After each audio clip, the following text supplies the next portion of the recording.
Okay, so a quick deck profile on Overlord before the ban list drops this Friday.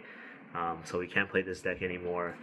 Or we can, but it won't be as effective because we'll be playing less of these, and it's always good to draw into your cards instead of paying resources to find them. So first off, we have 4 Ainz.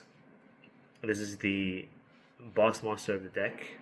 Play 4, so we can draw into 4, or search into 4. It's also good late game, kind of good late game.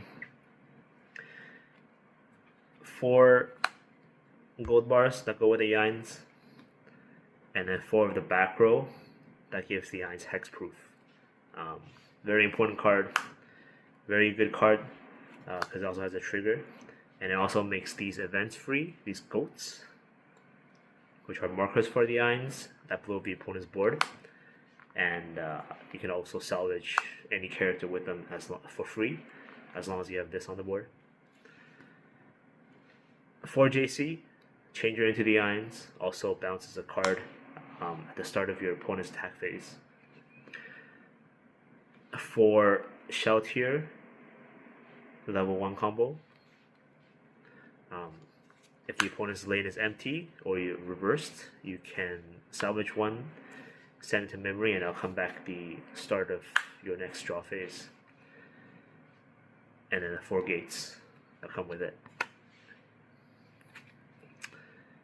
4 clean cut.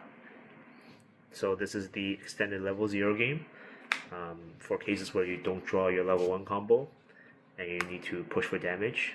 So you just play clean cut, and it's also good for going second.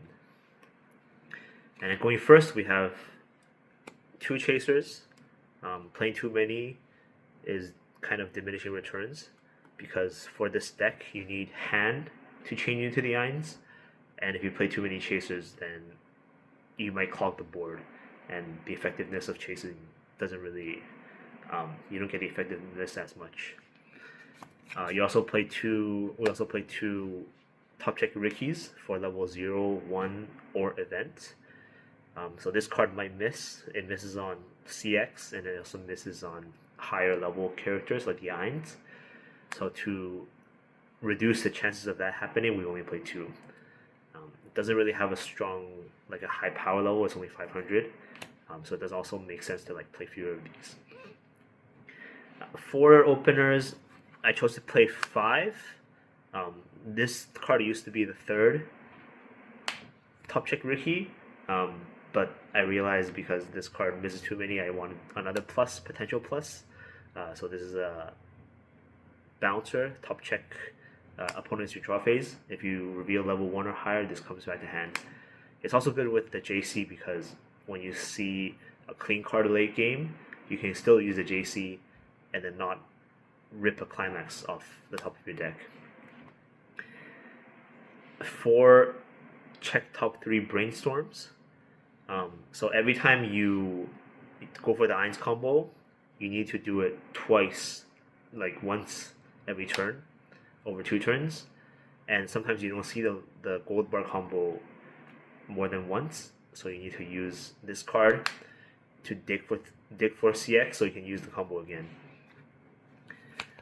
So in cases where you miss and you're at the end of the deck, you still don't see the CX, you can either CX swap, provided that you have a gate in hand, or you can pay 1, ditch 1 to check the rest of your deck for the gold bar, so you can loop the combo instead of breaking that turn.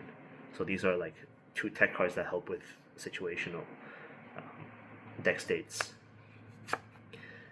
1 salvage brainstorm. So at the end of the first deck, you can, if you're still missing pieces, you can use this brainstorm to collect whatever piece you're missing to play the Ainz before your markers scatter in second deck. And then 1 search brainstorm. So this card used to be core in JP, and people still play it in multiple copies. But for me, and I've seen other resources say that you don't really brainstorm at the first deck. So you usually use the first effect to top check, to mill a gold bar, to dig for gold bar, or to dig for markers.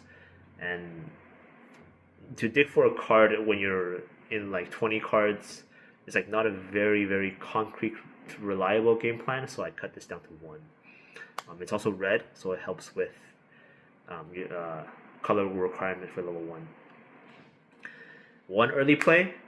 I used to play 2. So this early play is like a secondary sandbag kind of plan for the cases where you don't have Ainz, or if you're behind too much damage and you gotta pay out stock or you gotta ditch cards. This card can help you fix a lot of deck states at the end of the deck, or it can just be like a body that your opponent can't get over. One restander. So this card's blue, and we do play blue. We don't play too many blue, but for the cases where we have blue at level 3, this card can be an extra attacker where it rests one of your back row. And you always have a back row because you have the level 1 in the back as an assist. So you can rest it, mill the bottom 3 of your opponent's deck, and if they're all clean, then it restands. And a lot of games for Overlord kind of sits on the fact that you can swing big, and the big swing sticks, then you can use your events to burn them to death. So this is like an extra chance for a big swing to stick. One rest counter. I think the rest counter is a little bit outdated for tech, but nevertheless, it's kind of like a psychological kind of battle when you play against players. So it's always good to have like one. I think playing too many, it doesn't really show up practically in games, but having it means that your opponent has to commit resources to play around it. And it's also like a counter, like a pay 1 counter if you need to use it to pay out stock before you refresh, like a pay out a climax. And then the last card, which I did some testing with Standby Gold Bar a while back, and then this card used to be the second early play. But I realized that sometimes you don't have the resources to have a full board, especially in first deck level 1 when you're going for the Ainz. So this is like a really good alternative option to pay out stock in case your markers are stuck, and you can also use this as like a body for the cross Ainz turn, so that it puts more pressure on their board as well. This is also like an alternative to Yuri, which is also a 2-1 that was being played before the first few banlists got released. So yeah, so this is the Ainz deck, the max rarity Ainz deck that I've settled on playing, the level 1 Shalltear combo. Okay, just one more look at the max rarity deck.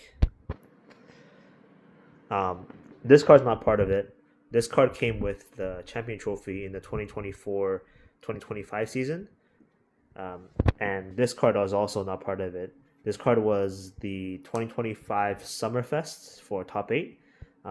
We managed to get top 3 with this deck. This build is closer to the summer build, whereas for this one we play like more of this one and like a more traditional kind of JP build without chasers and more of these. So yeah, final deck.